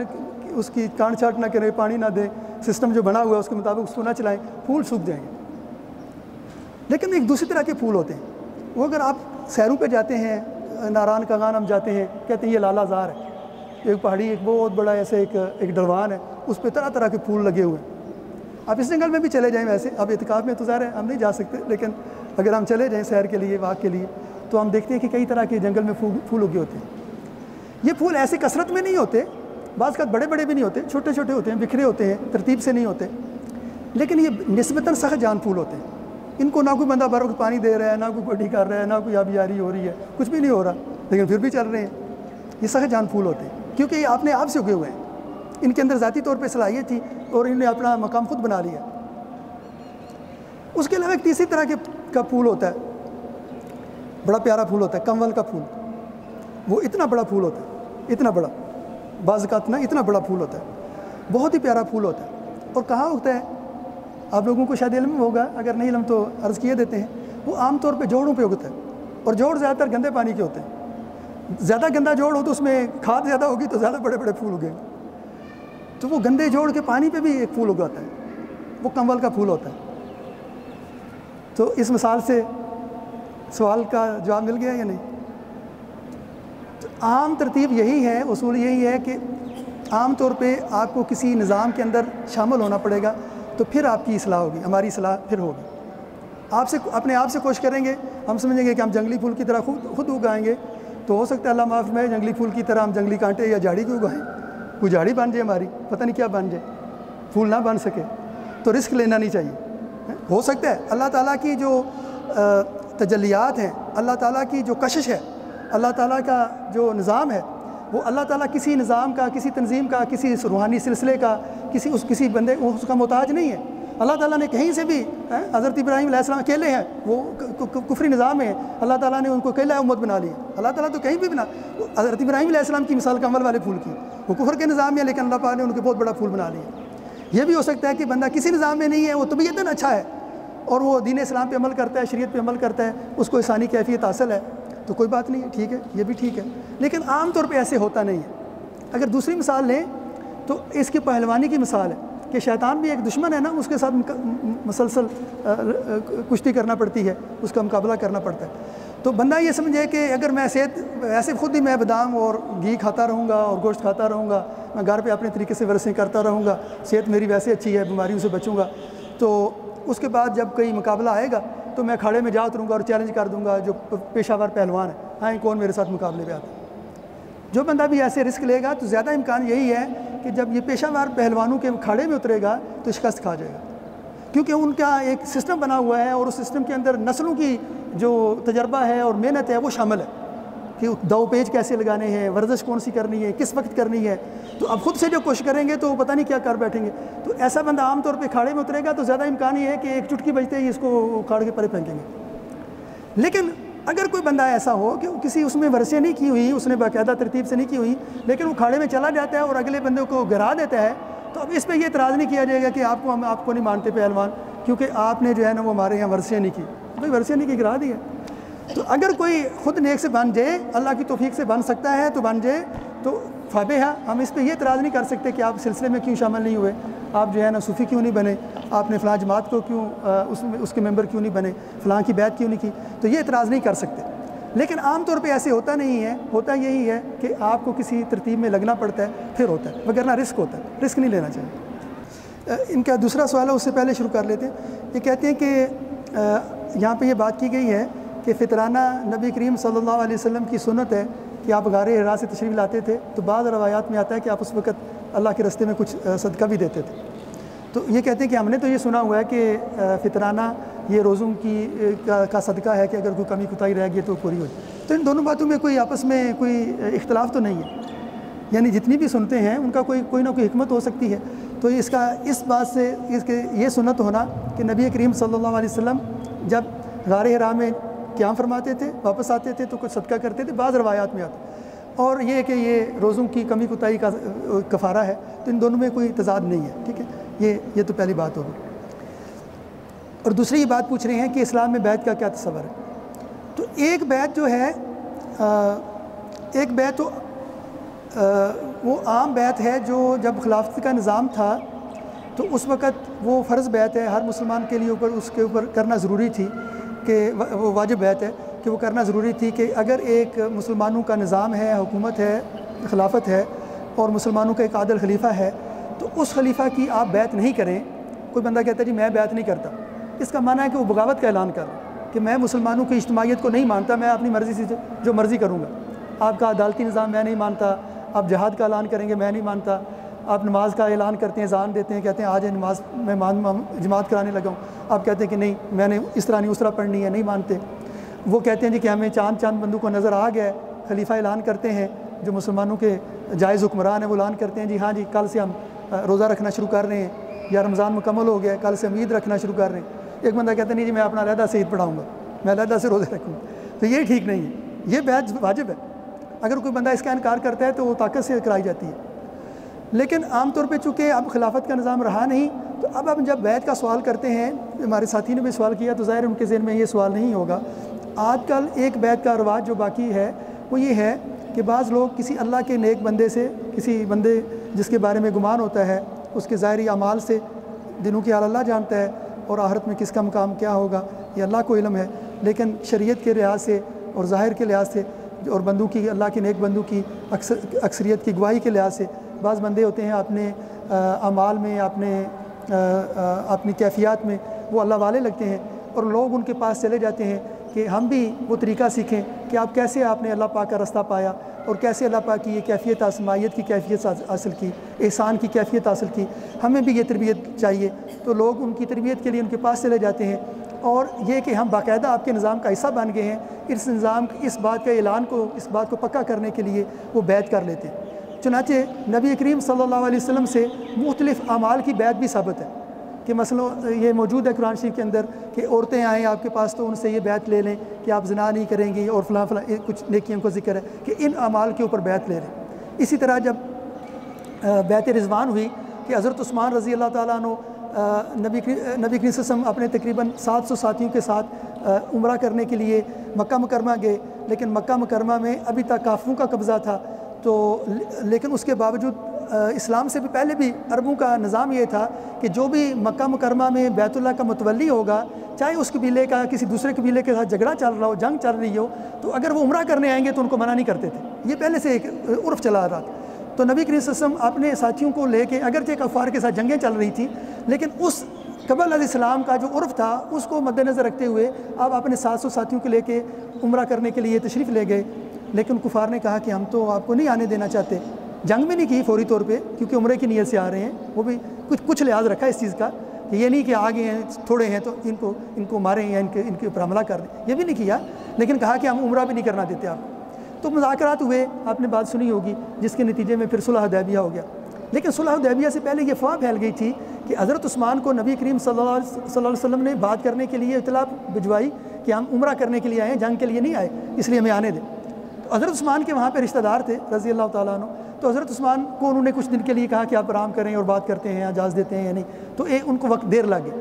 تو مسلمانوں کے ہاں یہ افواہ پھیل گئی کہ حضرت عثمان کو شہید کر دیا کفار نے۔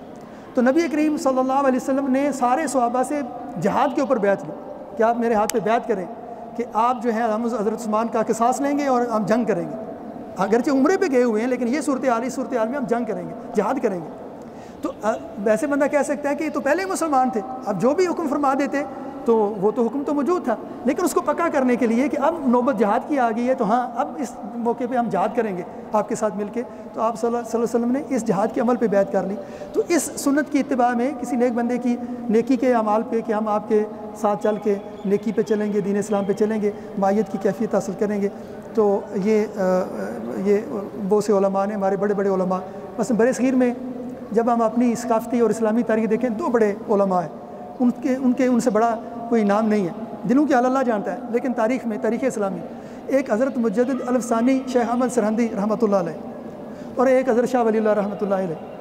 تو ایسے ایسے بڑے بڑے علماء، ایسے ایسے بڑے بڑے شریعت کے عالم اور اللہ کے جو احسان کی کیفیت کے حاصل کرنے والے اولیاء، تو وہ اس کو روا رکھ رہے ہیں، تو اس میں پھر ہمیں بعض لوگ پھر بہت زیادہ مین میخ نکالنا شروع کر دیتے ہیں کہ یوں تو وہ، تو اس میں پھر زیادہ نہیں پڑھنا چاہیے کہ اگر کسی کے ذہن میں صرف یہ ہے کہ ہم نیکی کے اعمال پہ بیعت کر رہے ہیں اور اس میں اور کوئی خلاف شرع باتیں نہیں ہوتی، تو پھر اللہ تعالیٰ کی رحمت سے امید ہے کہ اس میں خیر و برکت ہوگی۔ یہ جو ان کے شکریہ، آپ کے سوال کی طرف آنے سے پہلے یہ جو احسان کی کیفیت اور کیا کونوا مع صادقین والا جو سوال ہے اور یہ جو بیعت والی بات ہے، ان دونوں کا ایک مشترکہ ایک چھوٹی سی بات سے اس کو مکمل کرتے ہیں کہ عام طور پہ کوئی بھی چیز سیکھنے کے لیے کسی صرف کتاب کافی نہیں ہوتی، کسی بندے کی کسی ماہر کی موجودگی میں کرنا پڑتا ہے۔ یہ جو مادی اعمال ہوتے ہیں نا، مادی اعمال، یہ بھی ایسے نہیں کر سکتے۔ مثلا کبھی ایسا نہیں ہو سکتا کہ کوئی بندہ کہے کہ میں گاڑی کو خود چلانا شروع کر دوں گا اور سیکھ لوں گا، ہو سکتا ہے بندہ سیکھ لے، لیکن جو بندہ کسی بھی ڈرائیور کی رہنمائی کے بغیر خود سے گاڑی کے اوپر بیٹھ کے چلا کے سیکھنے کی کوشش کرے گا تو بہت زیادہ امکان ہے، 90-95% امکان ہے کہ ہو سکتا ہے وہ سیکھ جائے، لیکن کافی دفعہ ایکسیڈنٹ کر کے پھر سیکھے گا، سلامت گاڑی کے ساتھ نہیں سیکھے گا۔ یہ پتہ نہیں خود سلامت کتنا رہے گا یا نہیں، یا گاڑی سلامت رہے گی یا نہیں، لیکن کچھ نہ کچھ ہوگا پھر سیکھے گا، شاید سیکھ جائے لیکن یہ ہے کہ کچھ نہ کچھ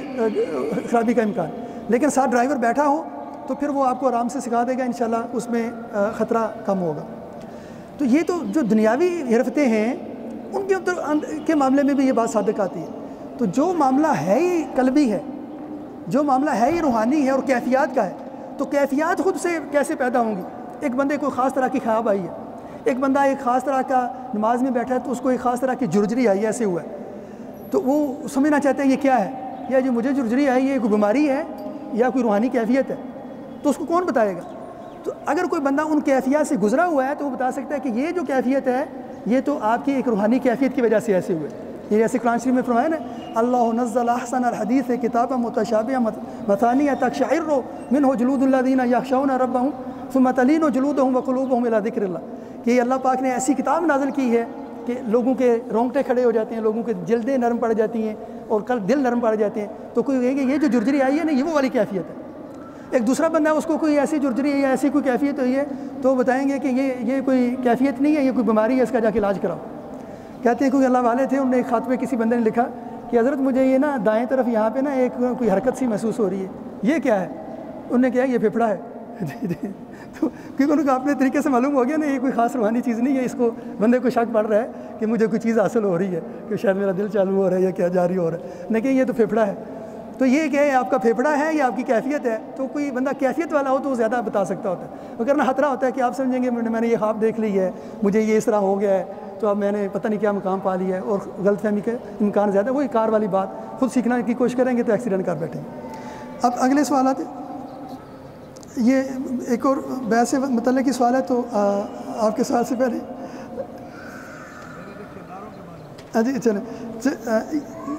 چلیں یہ بیعت کے موضوع پہ ایک اور سوال ہے، لیکن یہ موضوع ظاہر ہے بہت لمبا ہو جائے گا، پھر اس کو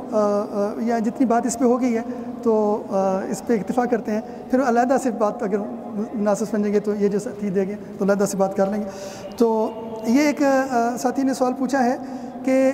یہ اس بارے میں بہت سی وعیدیں ہیں کہ بہت جو خاص مقامات ہیں، مثلا لیلۃ القدر ہے یا اعتکاف میں بیٹھے، تو ایسے خاص جن کے بارے میں بہت سی بشارتیں آئی ہیں، ایسے موقعوں پہ بھی اگر کوئی بندہ قطع تعلق کرنے والا ہے، قطع رحمی کرنے والا ہے، اپنے رشتہ داری توڑنے والا ہے، تو اس کے اعمال قبول نہیں ہوں گے۔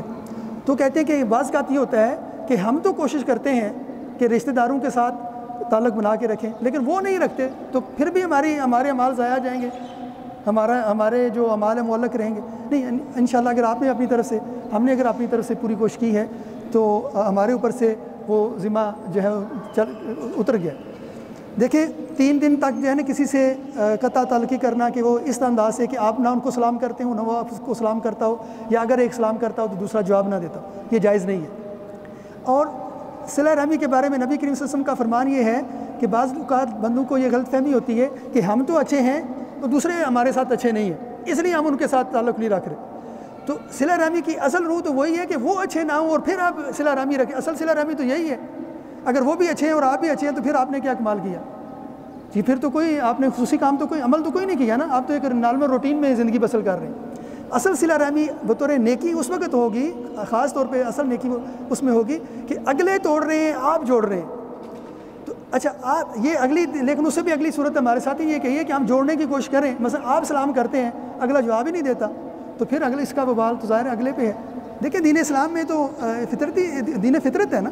تو اب اللہ پاک لا یکلف اللہ نفسا الا وسعها کہ آپ اپنی طرف سے پوری کوشش کر رہے ہیں، اگلا نہیں مان رہا تو پھر اگلے کے اوپر ہے، آپ کے اوپر انشاءاللہ نہیں ہے۔ جی یہ ساتھی پوچھ رہے ہیں کہ ہم نے ذکر کیا کہ غار حرا میں نبی کریم صلی اللہ علیہ وسلم خلوت میں بیٹھے ہوئے تھے جب پہلی وحی نازل ہوئی تھی، تو کیا وحی ہمیشہ خلوت میں نازل ہوتی تھی یا اس کی کیا کیفیت ہوتی تھی؟ نہیں ایسا نہیں ہے، یہ تو ہم نے صرف یہ مثال کے طور پہ ذکر کیا نا کہ خلوت کے بارے میں ہم عام طور پہ ذرا بعض کا زیادہ مبالغہ کر دیتے ہیں کہ اسلام میں بالکل نہیں ہے، تو ہم نے کہا کہ نہیں، یعنی اسلام ابتدا میں تو ایسے ہوا نا، نبی پاک صلی اللہ علیہ وسلم غار حرا میں تو گئے نا، اور اعتکاف کی صورت بھی ابھی باقی ہے نا، تو اب وہی نبی کریم صلی اللہ علیہ وسلم پہ مختلف طریقے سے آتی تھی۔ کبھی آپ کو نا ایک گھنٹی کی آواز کی طرح سے آتی تھی، اور یہ سخت ترین آپ صلی اللہ علیہ وسلم کو یہ بہت بھاری آپ پہ گزرتی تھی، اور کبھی نبی فرشتہ جو ہے وہ اپنی شکل میں حضرت جبرائیل علیہ السلام تھوڑی دفعہ ایسے وہ کہ اپنی شکل میں آپ صلی اللہ علیہ وسلم کے پاس آ کے تو آپ پہ وہی نازل فرماتے تھے، اور کبھی کسی انسانی شکل میں، خاص طور پہ ایک صحابی تھے حضرت داہیہ کلبی، زیادہ تر ان کی شکل میں، وہ انسانی شکل میں حضرت جبرائیل علیہ السلام آ کے وہی پیش کرتے تھے، تو باقی لوگوں کو وہ اس وقت فرشتے نظر آئیں یا اصل شکل میں تو لوگ دیکھ ہی نہیں سکتے، لیکن یہ کہ باقی لوگوں کو نظر آنا ضروری نہیں ہے، لیکن نبی کریم صلی اللہ علیہ وسلم کو وہ اس طرح نظر آتے تھے، یہ ایک علیحدہ موضوع ہے۔ جی یہ ساتھی اور سوال پوچھ رہے ہیں کہ حدیث قدسی اور عام حدیث کا کیا فرق ہے؟ اصل میں جو سوال ہے غالباً اس کی تفصیل یہ بنتی ہے کہ ایک ہے اللہ تعالیٰ آیات قرآن کی، قرآن شریف، حدیث قدسی اور عام حدیث جو نبی پاک صلی اللہ علیہ وسلم کے فرامین ہیں، تو جو تواتر کے ساتھ ہم تک کلام پہنچا ہے، بطور وحی نازل کیا گیا ہے، نبی پاک صلی اللہ علیہ وسلم نے بطور قرآن پاک امت تک پہنچایا ہے، اور وہ تواتر تک ہم تک پہنچا ہے، اس میں نبی کریم صلی اللہ علیہ وسلم کے الفاظ کا، آپ کی کیفیت کا، اس میں کوئی عمل دخل نہیں ہے، یہ ہے وحی قرآنی۔ بعض چیزیں اللہ تعالیٰ نے نبی پاک صلی اللہ علیہ وسلم کو القاء فرمائی کہ یہ لوگوں کو بتا دیں، لیکن نبی کریم صلی اللہ علیہ وسلم نے اپنے الفاظ میں، اللہ تعالیٰ جو اللہ پاک نے جو پیغام پہنچایا ہے وہ اپنے الفاظ میں اس طرح پہنچایا کہ اللہ تعالیٰ فرماتا ہے، لیکن اس کو بطور قرآن پیش نہیں فرمایا، اسے حدیث قدسی کہتے ہیں۔ اس کو حدیث قدسی اس لیے کہتے ہیں کہ اللہ تعالیٰ قدوس اللہ تعالیٰ کے ناموں میں سے ایک نام ہے کہ یہ پاک، عام احادیث بھی پاک ہیں لیکن یہ بطور خاص قدوسی حدیث ہے، یہ اللہ پاک کی طرف سے اللہ نبی پاک صلی اللہ علیہ وسلم بتا رہے ہیں کہ مثلا جو ہے نا ایک مشہور حدیث ہے کہ انا عند ظن عبدی بی، کہ بندہ میرا بندہ جیسے میرے معاملے میں گمان کرے گا میں اس کے ساتھ ایسا ہی معاملہ کرتا ہوں۔ یہ کون فرما رہا ہے؟ اللہ تعالیٰ فرما رہا ہے، لیکن یہ قرآن شریف کے اندر تو نہیں لکھا ہوا۔ تو نبی پاک صلی اللہ علیہ وسلم نے ہمیں فرمایا ہے، بتایا ہے کہ اللہ تعالیٰ فرماتے ہیں انا عند ظن عبدی بی، کہ اللہ تعالیٰ میرے بارے میں جس طرح کا گمان رکھتا ہے تو میں اس کے ساتھ ایسے ہی معاملہ کروں، یہ حدیث قدسی ہوگی۔ تو جو باقی آپ صلی اللہ علیہ وسلم کے فرامین ہیں جس میں آپ یہ نہیں فرماتے کہ اللہ پاک یوں فرما رہا ہے، تو جو بھی کچھ آپ فرما رہے ہوں تو وہ حدیث ہوتی ہے، اس میں دو امکان ہوتے ہیں، ایک یہ ہوتا ہے کہ اس کا مفہوم اللہ تعالیٰ نے آپ کو القاء فرمایا کہ یہ لوگوں تک پہنچا دیں، آپ نے بتائے یہ کہے بغیر کہ اللہ پاک یوں فرماتا ہے، آپ نے وہ بات لوگوں تک پہنچا دی، ہم نے اس کو بطور حدیث لے لیا۔ اور یہ بھی امکان ہے کہ آپ صلی اللہ علیہ وسلم نے اپنے اجتہاد سے کوئی بات ارشاد فرما دی یا عمل کر دیا، اللہ تعالیٰ نے منع نہیں فرمایا، تو اگر کوئی غلطی آپ صلی اللہ علیہ وسلم، کوئی آپ کی غلطی ہو نہیں سکتی، اگر آپ صلی اللہ علیہ وسلم کوئی ایسی بات کرتے جو اللہ کی منشا کے خلاف ہوتی تو اسی وقت اس کی تصحیح کر دی جاتی، تو اس لیے اگر آپ صلی اللہ علیہ وسلم نے کچھ بھی فرمایا ہے، چاہے آپ نے اجتہاد سے فرمایا ہے، تو اللہ تعالیٰ نے اس سے منع نہیں فرمایا، تو گویا اس کی تصویب ہوگی، تو وہ بھی ایک طرح سے وحی خفی ہے، تو اللہ تعالیٰ کی طرف سے ایک طرح کی وہ بھی وحی ہے، تو ان تین کا اس طرح کا آپس میں تعلق ہے۔ جی عام طور پہ ہمارے ہاں اسلامی مذہبی روایت میں یہ رہا نہیں ہے سلسلہ، اس طرح کا نظام رہا نہیں ہے کہ رابعہ بصریہ، رابعہ العدویہ، اس طرح کچھ اولیاء گزری ہیں مشہور جن کا ذکر آتا ہے، حضرت زبیدہ جو ہارون رشید کی اہلیہ تھیں ان کے بارے میں، اور بہت سی نیک خواتین کے بارے میں بات آتی ہے، لیکن یہ ہے کہ وہ لوگوں کی بیعت کرتی ہیں اور باقاعدہ نظام چلا کے جس سے سلسلہ ہوتا ہے اس طرح کرتی ہیں، تو ہماری اسلامی دینی روایت میں اس طرح رہا نہیں ہے۔ اللہ جی ابھی دعا کر لیتے ہیں۔ ہم سب کوشش کرتے ہیں کہ پورے حضور قلب کے ساتھ اپنا پورا دھیان اللہ تعالیٰ کی طرف مرکوز کر کے اور اپنی عاجزی کا خیال کرتے ہوئے اللہ تعالیٰ کی عطاؤں کا خیال کرتے ہوئے اللہ پاک کے حضور دعا کر لیں۔ اللہ تعالیٰ کے کلام کی باتیں ہوئی ہیں، اللہ تعالیٰ کی باتیں ہوئی ہیں، اور مسجد میں بیٹھے ہوئے ہیں، آپ سب اعتکاف بیٹھے ہوئے ہیں، علم کی محفل تھی، علم کی محفل کی برکت سے، اعتکاف کی برکت سے، رمضان کی برکت سے، اور مسجد میں بیٹھے ہونے کی برکت سے، اعتکاف میں بیٹھے ہونے کی برکت سے امید ہے کہ انشاءاللہ اللہ تعالیٰ ہماری دعاؤں کا اپنے فضل و کرم سے قبول فرمائے۔ ربی اللہم لک الحمد کما ینبغی لجلال وجہک وعظیم سلطانک، ربی اللہم لک الحمد حمدا کثیرا طیبا مبارکا فیہ، ربی اللہم لک الحمد حتی ترضى،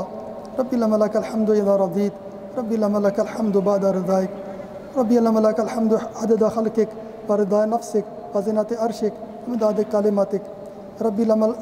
اللہم لک الحمد حمدا کثیرا طیبا مبارکا فیہ، ربی اللہم لک الحمد حتی ترضى،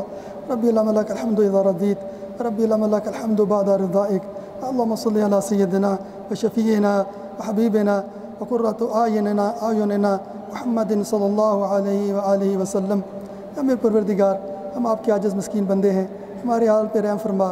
ہمارے عیبوں کی پردہ پوشی فرما، ہمارے گناہوں کو معاف فرما، ہمارے صغیرہ گناہوں کو معاف فرما، ہمارے کبیرہ گناہوں کو معاف فرما، جو گناہ ہم نے چھپ چھپ کے کیے وہ بھی معاف فرما، جو گناہ ہم نے سرکشی میں اعلانیہ کر دیے وہ بھی معاف فرما، جو بھول چوک میں کر دیے وہ بھی معاف فرما، جو قصداً اور جان بوجھ کے کیے وہ بھی معاف فرما، جو شیطان کے بہکاوے میں آ کے کیے وہ بھی معاف فرما، اور جو اپنے نفس کی کمزوری کے ہاتھوں کر بیٹھے وہ بھی معاف فرما۔ ہمیں پروردگار، آپ کے حبیب پاک صلی اللہ علیہ وسلم نے فرمایا ہے، تائب من الذنب کمن لا ذنب لہ، گناہ سے توبہ کرنے والا گناہ سے ایسے پاک ہو جاتا ہے جیسے اس نے کبھی کوئی گناہ کیا ہی نہ ہو۔ ہمیں پروردگار، یہ مبارک محفل ہے، آپ کے دین کی باتوں کی محفل تھی، ہمیں پروردگار مسجد میں بیٹھے ہوئے ہیں، اعتکاف کی نیت کر کے بیٹھے ہوئے ہیں، کوئی نفلی اعتکاف بیٹھا ہوا ہے، کوئی مسنون اعتکاف بیٹھا ہوا ہے، رمضان شریف کا مہینہ ہے، ہمیں پروردگار اللہ والوں کی محفل ہے، اس محفل میں کتنے اللہ کے پیارے بندے بیٹھے ہوں گے۔ ہمیں پروردگار اس محفل میں ہم آپ کے حضور سارے سچی پکی توبہ کرتے ہیں،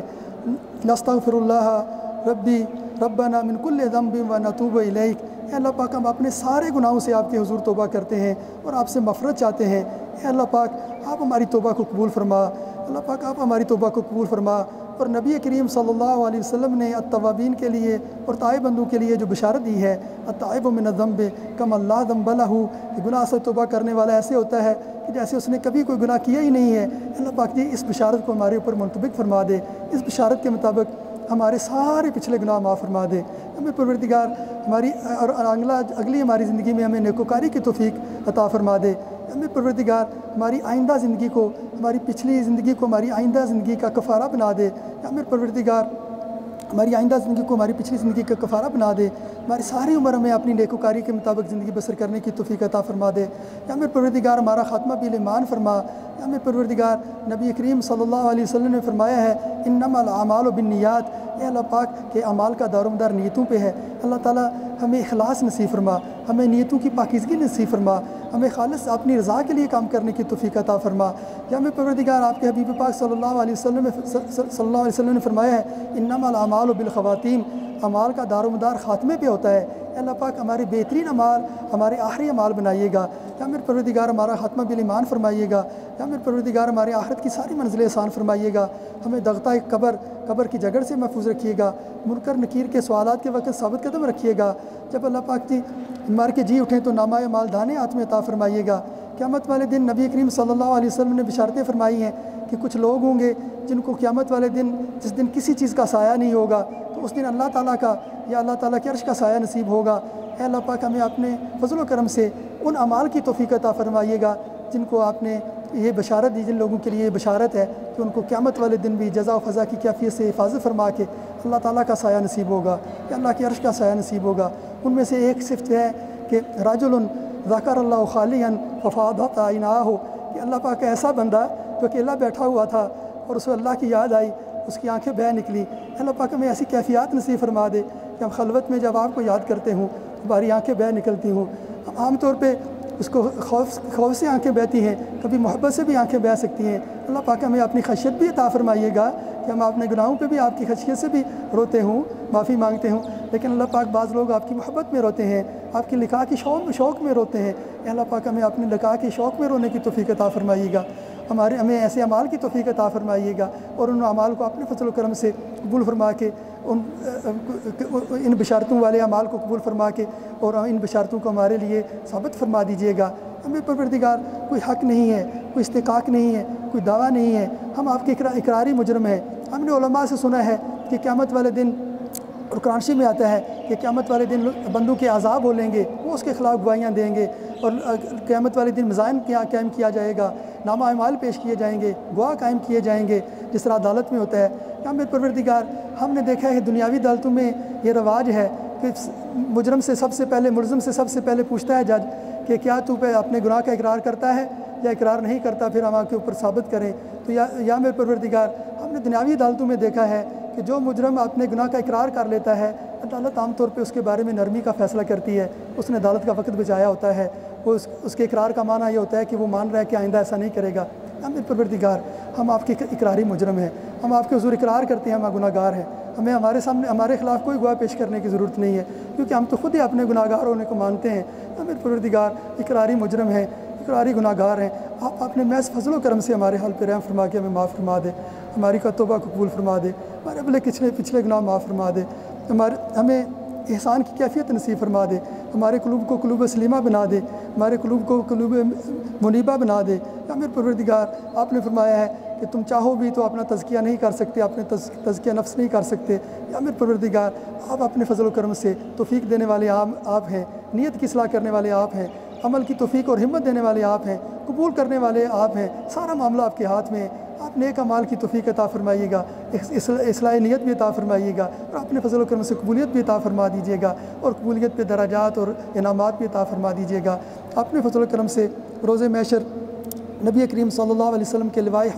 حمد والے جھنڈے کے نیچے جگہ عطا فرمائیے گا، آپ کے دست شفقت سے حوض کوثر کا جام نصیب فرمائیے گا، اور جنت الفردوس میں آپ کی ہمسائیگی نصیب فرمائیے گا۔ جتنے حاضرین ہیں ان کی یہاں پہ حاضری کو قبول فرمائیے گا، ان کا یہاں پہ آنا بیٹھنا قبول فرمائیے گا۔ اللہ پاک آپ کے در پہ بیٹھے ہوئے ہیں، اپنے در پہ بیٹھے ہوئے ان کا بیٹھنا قبول فرمائیے گا، ان کو نامراد اپنے در سے واپس نہ بھیجیے گا۔ یا میرے پروردگار، جتنے حاضرین ہیں ان کے خود یا ان کے دوست احباب، والدین، عزیز و اقارب میں اگر کوئی بیمار ہیں، سارے مسلمانوں کی جتنے بیمار ہیں ان سب کو شفا عطا فرمائیے گا۔ جتنے یہاں پہ حاضرین ہیں ان کے والدین یا عزیز و اقارب جو دنیا سے چلے گئے ہیں ان کی مغفرت فرمائیے گا۔ یا میرے پروردگار، نبی کریم صلی اللہ علیہ وسلم خیر و برکت کی جتنی دعائیں کرتے رہیں ہمارے حق میں بھی قبول فرمائیے گا، اور جس چیز کے شر سے پناہ مانگتے رہیں اس چیز کے شر سے ہمیں بھی پناہ عطا فرمائیے گا۔ جو مانگا ہے وہ بھی عطا فرمائیے گا، جو مانگنا چاہیے تھا مانگ نہیں سکے، ہمیں مانگنا نہیں آتا مانگ نہیں سکے، وہ بھی عطا فرمائیے گا۔ ہماری ان دعاؤں کو اپنے فضل و کرم سے قبول فرمائیے گا۔ آخر دعوانا ان الحمد للہ رب العالمین، صلی اللہ تعالیٰ علی خیر خلقہ محمد و آلہ و صحبہ اجمعین برحمتک یا ارحم الراحمین۔